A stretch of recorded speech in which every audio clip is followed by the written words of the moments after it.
parole de ce soir est dans le livre d'Isaïe au chapitre 40, versets 1 à 8. Prophétie des temps anciens ou prophétie des temps actuels? C'est pas difficile à trouver. Les deux. Les deux. Donc des temps anciens, mais pas seulement. C'est pas parce que ça s'est passé 800 ans avant Jésus que ce n'est pas vrai pour nous aujourd'hui. Et bien au contraire. Versets 3, 4, il parle déjà de Jean-Baptiste, précurseur, voix qui crie dans le désert. Verset 5, la gloire de l'Éternel qui sera révélée. C'est Jésus. Toute chair la verra. Alors on est 800 ans avant et on va aller au pied de la croix. Tout de suite. Et Dieu dit, consolez, consolez mon peuple. Mon peuple qui n'a pas cru. Mon peuple qui n'a pas vu cette gloire révélée à toute chair. Consolez mon peuple qui ne voit pas la gloire de Dieu se manifester au milieu d'elle. Consolez mon peuple. Il s'agit de la consolation d'Israël. C'est une annonce de la délivrance. À l'époque d'Isaïe, le peuple d'Israël avait été déporté vers Babylone parce qu'il avait été idolâtre et ça lui a valu le châtiment de la déportation, la conséquence de s'être prostitué dans l'adoration d'autres dieux, de dieux païens. Et le jugement de Dieu, ça a été la déportation. Et le temple même a été détruit. Il a été pillé de tous ses objets. Et les rois idolâtres buvaient dans les coupes dorées qui étaient réservées aux sacrifices à l'intérieur du temple. C'était une aberration. C'était une aberration, une abomination, comme dit le texte. Mais ce temps-là est terminé. Israël n'est plus l'O-Ami, comme on trouve en Osée. Osée 1,9, vous savez, Osée, Dieu va lui demander quelque chose de très spécial.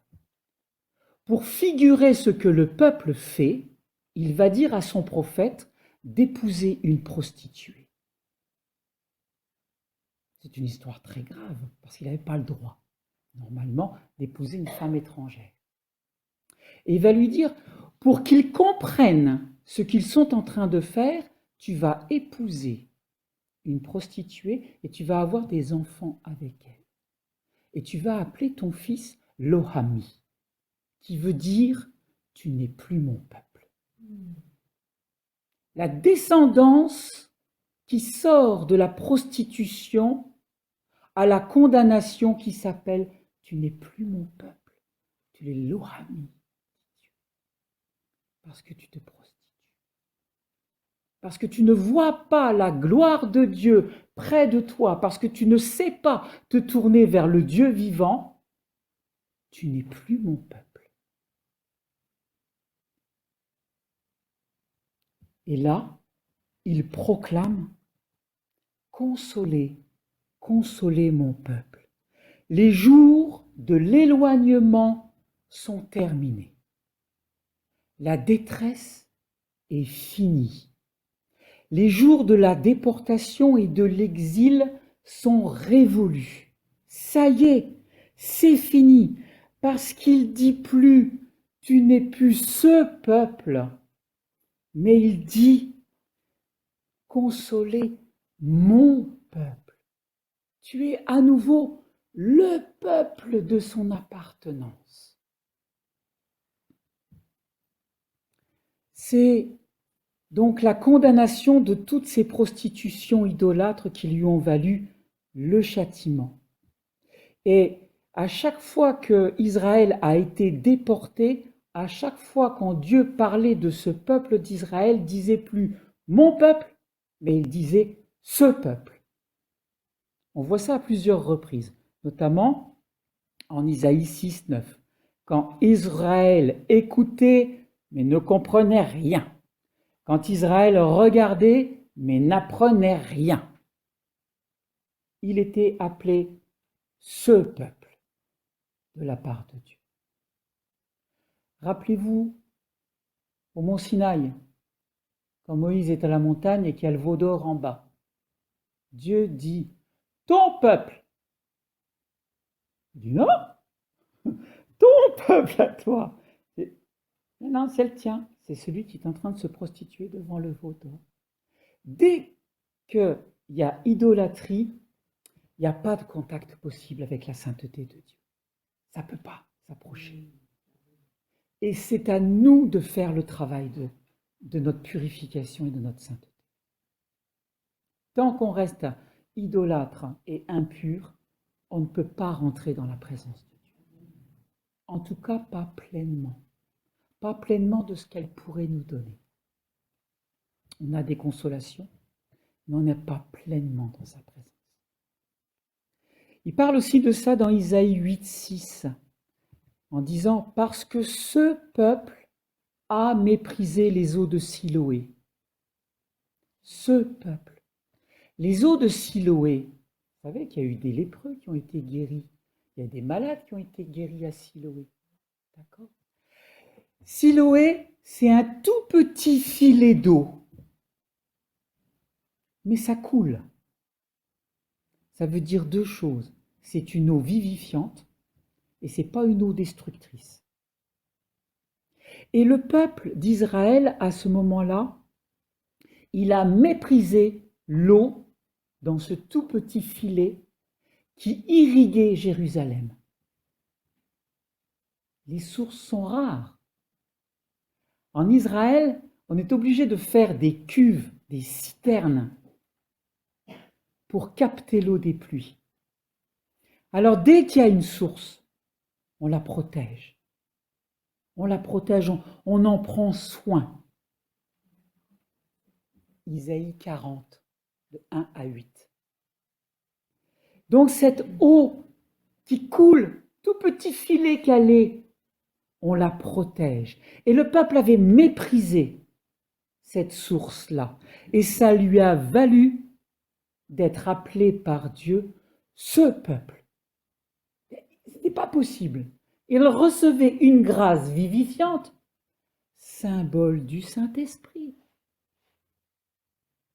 Et il l'a dédaigné. C'est pas possible. Comment peut-on recevoir dans une terre aride, desséchée, et qu'il y a une petite source là, et on la méprise? C'est pas possible. Donc, il y a eu de la distance. C'est un peuple qui n'apprenait pas. Mais maintenant, le début du verset, on n'a pas quitté les deux premières lignes. Et maintenant, à nouveau, Dieu reconnaît Israël comme étant son peuple. Consoler mon peuple. Et en s'exprimant comme ça, et en donnant le message de consoler, qu'il dit deux fois, consoler, consoler mon peuple, il délivre très clairement un message. Il délivre le message d'une nouvelle naissance, parce qu'Israël ne passe plus de ce peuple anonyme, rejeté, déporté, exilé, mais il devient à nouveau mon peuple, mon fils, ma fille, mon épouse, ma famille, ma descendance.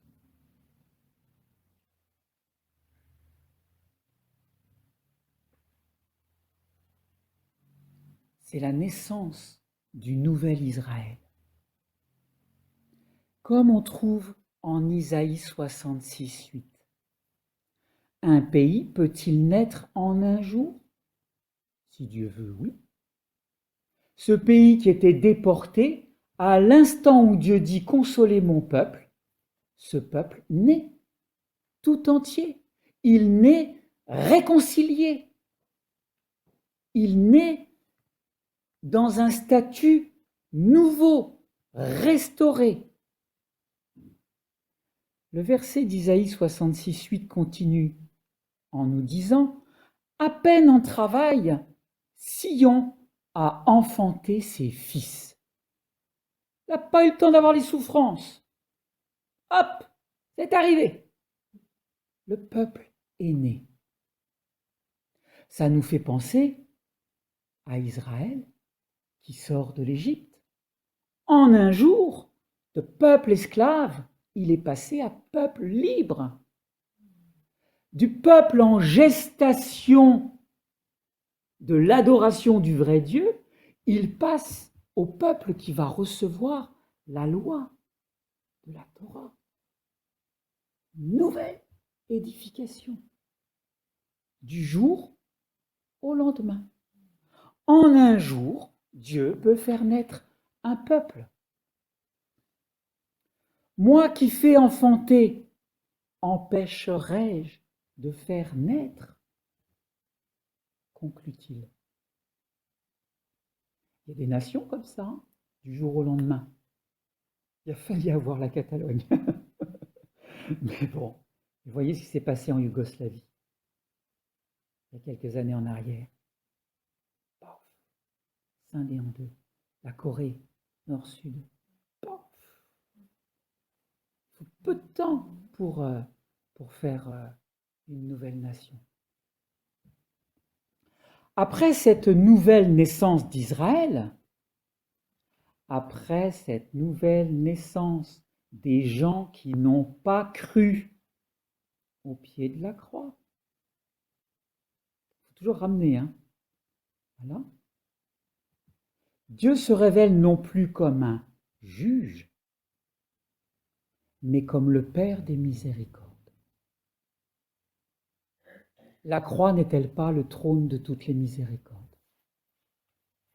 Le jugement qui est tombé sur lui nous a-t-elle pas valu toutes les miséricordes? C'est ça dont il s'agit, hein, quand il parle au verset 5. Alors la gloire de l'Éternel sera révélée à toute la chair, et toute la chair le verra.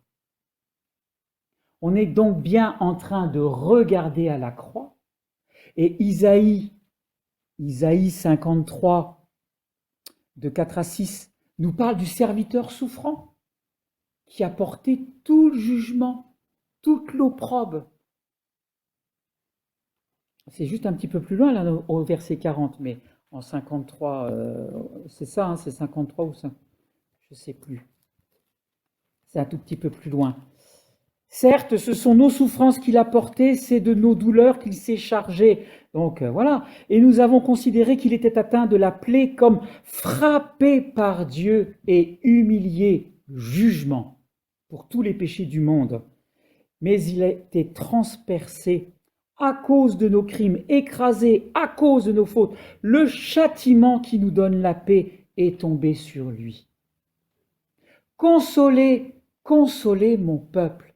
Ce peuple, nous, tout autant que le peuple juif au pied de la croix qui n'a pas cru, parce que nous étions éloignés de Dieu dans nos comportements idolâtres, Dieu maintenant nous ouvre les bras en disant « Vous êtes mon peuple. Je vous ai enfanté. » Père de toutes les consolations, 2 Corinthiens 1, 3. Il faut passer par le cœur. C'est pour ça qu'il dit « Parlez au cœur de Jérusalem ». Il faut passer par le cœur. Nous, devant la croix, il faut passer par le cœur transpercé. Autant le cœur de Jésus transpercé. Fontaine de l'eau de Siloé qu'il ne faut pas mépriser. ce petit filet d'eau qui coule sur le monde, qu'il ne faut surtout pas mépriser, parce qu'il est la source de toutes nos miséricordes. Notre dessèchement, notre vie de désert, de terre aride, quand on va devant la croix, si l'on dédaigne les fines eaux de Siloé qui coulent du cœur de Jésus, nous sommes ce peuple et nous ne sommes pas son peuple. Parlez au cœur de Jérusalem. Je suis Jérusalem. Tu es Jérusalem. Tu es Jérusalem. Parce que Jérusalem, c'est l'épouse. Donc si tu veux t'approcher du Christ et l'enlacer dans tes bras, croire en lui, être sauvé par lui, tu as le comportement de l'épouse. Donc tu t'appelles Jérusalem. Nouveau nom qui te sera donné. Car Dieu aime son peuple d'un amour éternel, car lui est éternel. Comme sa compassion est éternelle. Toujours en Isaïe, un petit peu plus loin, 54:8. Avec un amour éternel, j'aurai compassion de toi, dit ton Rédempteur. C'est qui ton Rédempteur? Il n'y a qu'un mot qui doit venir. Il n'y a qu'un seul nom qui doit venir tout de suite. C'est qui ton Rédempteur? Dis-le. C'est Jésus. Donc le Père dit, avec un amour éternel, j'aurai compassion de toi. Jérémie 31:3. De loin, l'Éternel se montre à moi. Rappelez-vous l'histoire du fils prodigue, le père qui regarde au loin. Les histoires de sentinelles qu'on a parlé la semaine dernière, qui voient de loin. Nous, en tant que veilleurs, qui voyons de loin.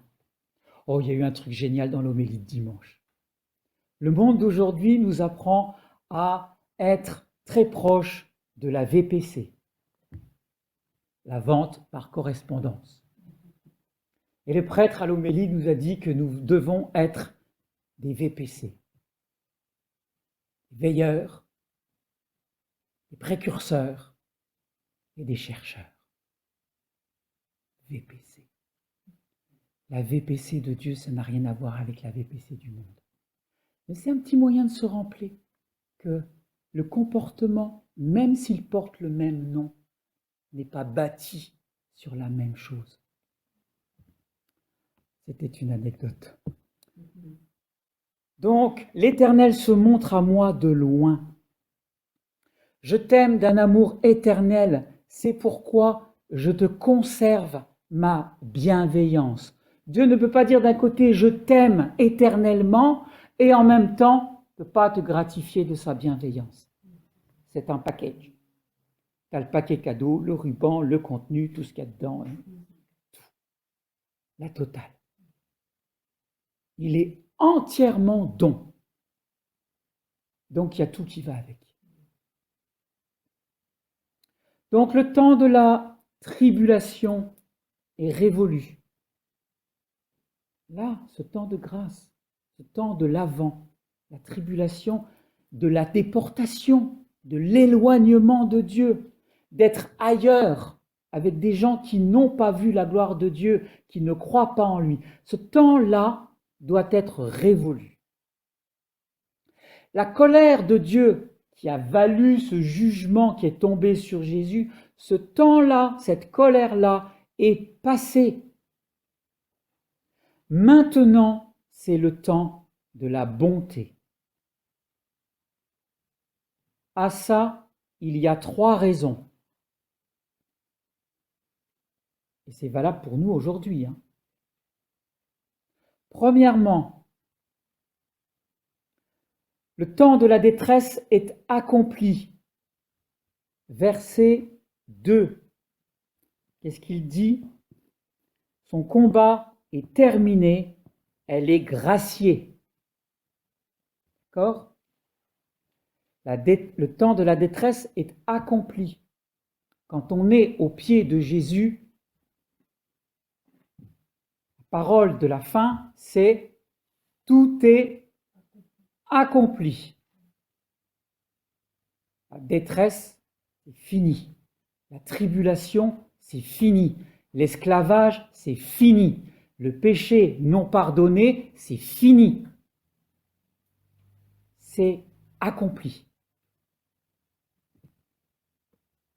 Le combat, l'épreuve a pris fin.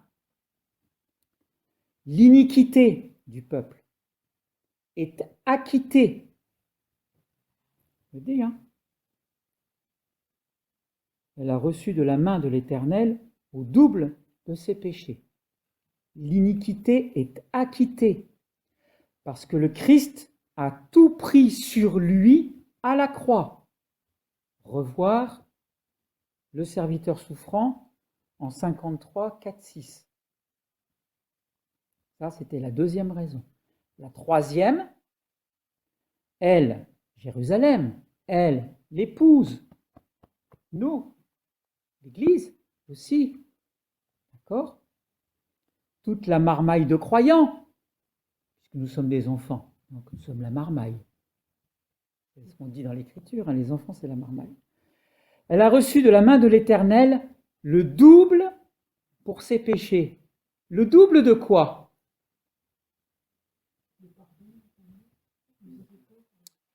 Alors le double, ça veut dire plusieurs choses. Le double, dans ce sens-là, c'est la pleine mesure qui satisfait Dieu. Mais pas une de plus. C'est-à-dire qu'il y a eu, comme il dit, c'est où? C'est verset 3. Aidez-moi un peu. Elle a reçu de l'Éternel au double de tous ses péchés. Et le châtiment qui est tombé avec la tribulation, la déportation, ceci, cela. Donc, elle a payé le jugement. Elle reçoit au double. Et le deuxième sens, elle reçoit le double en grâce pour ses péchés. Qui nous fait raisonner à ce que Pierre dit, heureuse faute qui nous a valu un tel salut. C'est que la grâce que Dieu donne est au moins le double de ce que la condamnation aurait pu être. Au moins le double. Celle qui efface et celle qui fait que tu es complètement restauré. Que tu es à nouveau dans la dignité. À nouveau pur comme au début. On ne fait pas que ôter le clou pour qu'il y ait la... C'est cicatrisé, il n'y a plus rien. On ne fait pas que ôter la tache, ça redevient immaculé. Et le péché que tu as présenté devant Dieu en le confessant, toujours en Isaïe, il dit « Je l'ai jeté loin derrière moi. Arrête de me le rabâcher tous les jours. Je l'ai jeté loin derrière moi. Arrête de me le rabâcher tous les jours. Arrête de considérer que c'est pas pardonnable. Je l'ai jeté loin derrière moi. » Tu fais ton repentir, après tu changes de voix. Mais voilà. Son Alzheimer à lui, c'est d'oublier nos péchés et de garder son amour, de garder sa grâce, de garder sa bienveillance, de garder sa compassion. C'est pas qu'il se souvienne de nos péchés qui nous intéressent, c'est qu'il se souvienne de son amour pour nous, de ses grâces, de ses compassions, de ses restaurations.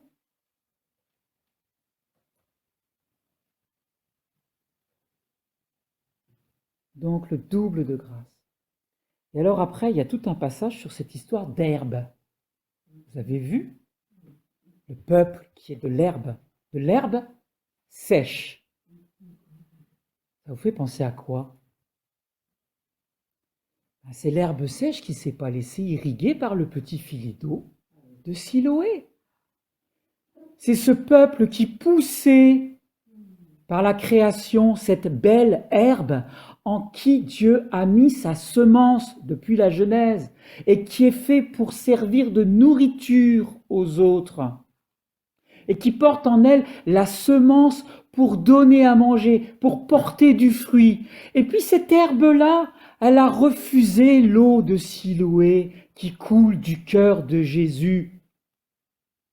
L'a méprisée, est devenue une herbe sèche, incapable de contenir le souffle du Saint-Esprit qui fait qu'Adam, qui était fait de terre, est devenu un être vivant.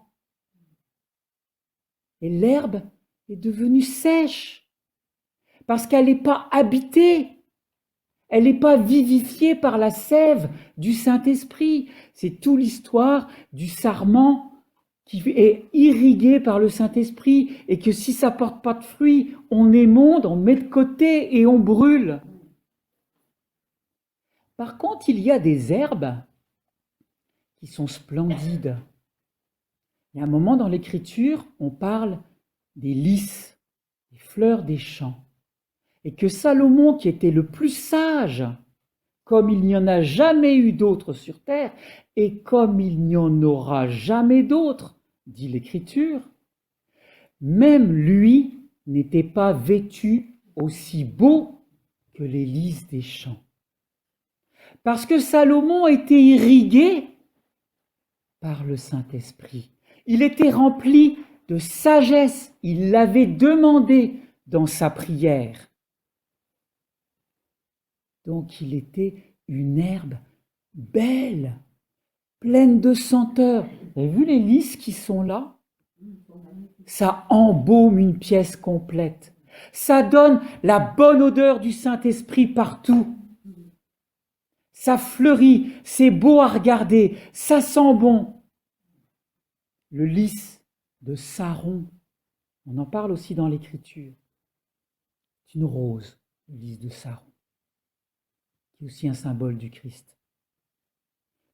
T'as celui qui ne croit pas, qui méprise le petit filet d'eau du Saint-Esprit, les eaux de Siloé, ou le sang vivifiant et l'eau qui sort du cœur de Jésus.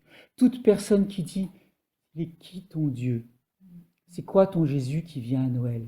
Moi, je crois au Père Noël. Je ne crois pas en Jésus. Ça, on l'entend tous les jours aujourd'hui. On entend le Père Noël, on nous en rabat les oreilles tous les jours. Mais Jésus qui vient, j'entends pas. Ça, c'est une façon de mépriser ce petit filet d'eau vivifiante qui court à travers notre monde. Et notre monde est une terre aride, desséchée, qui a soif. Elle ne boit pas la bonne source. Elle boit des eaux saumâtres, de ce que le monde lui donne. Et qui lui donne donc d'être comme les eaux de Mériba, amères dans ses comportements, pleine d'amertume en elle, qui en veut à tout le monde et à la terre entière. C'est ça.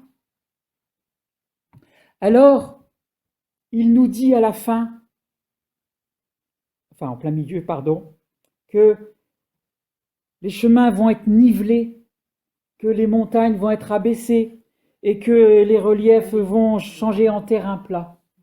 C'est quoi tout ça? Encore un autre passage d'Isaïe dit « Mes voix sont au-dessus de vos voix ». Il s'agit des pensées, mais il s'agit aussi de nos voix spirituelles. Arrêtons de regarder à hauteur d'homme et essayons de nous élever à hauteur de Dieu pour voir comme lui voit et comprendre le monde comme lui comprend le monde. Et ça, je suis désolé, mais ça se fait que dans l'intimité. Ça se fait qu'en lisant la parole de Dieu, en ayant les sacrements, en passant du temps avec lui, dans le silence ou avec des autres, en faisant de la louange, en adorant Dieu, en se laissant imprégner du Saint-Esprit, en laissant agir les charismes qu'il nous a donnés en nous pour qu'on donne du fruit aux autres à manger. Si on reste enfermé dans nos chambres, si on reste enfermé, voilà, tout seul dans notre coin à rien faire, ça reste des idées et c'est pas la peine on est des herbes sèches quand on se retrouve à l'extérieur, balayées par un coup de vent.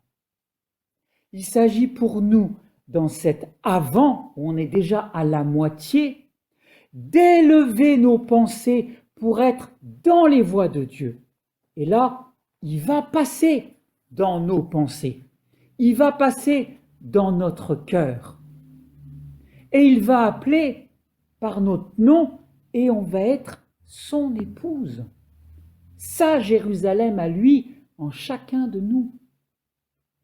C'est ça qu'il veut faire avec nous. Il vient nous visiter, nous consoler, nous aimer. Voilà, c'est le miracle de Noël, ça. Ça, c'est le miracle de Noël. C'est pas le cadeau sous le sapin. C'est bien quand il y en a. Ça fait plaisir d'offrir des choses à ceux qu'on aime. Mais le véritable cadeau, c'est d'être restauré dans l'amour de Dieu pleinement, d'être à nouveau épouse du Christ. Son peuple. Parce que son peuple bénéficie de son héritage. Donc élevons nos voix. Élevons nos voix. Amen.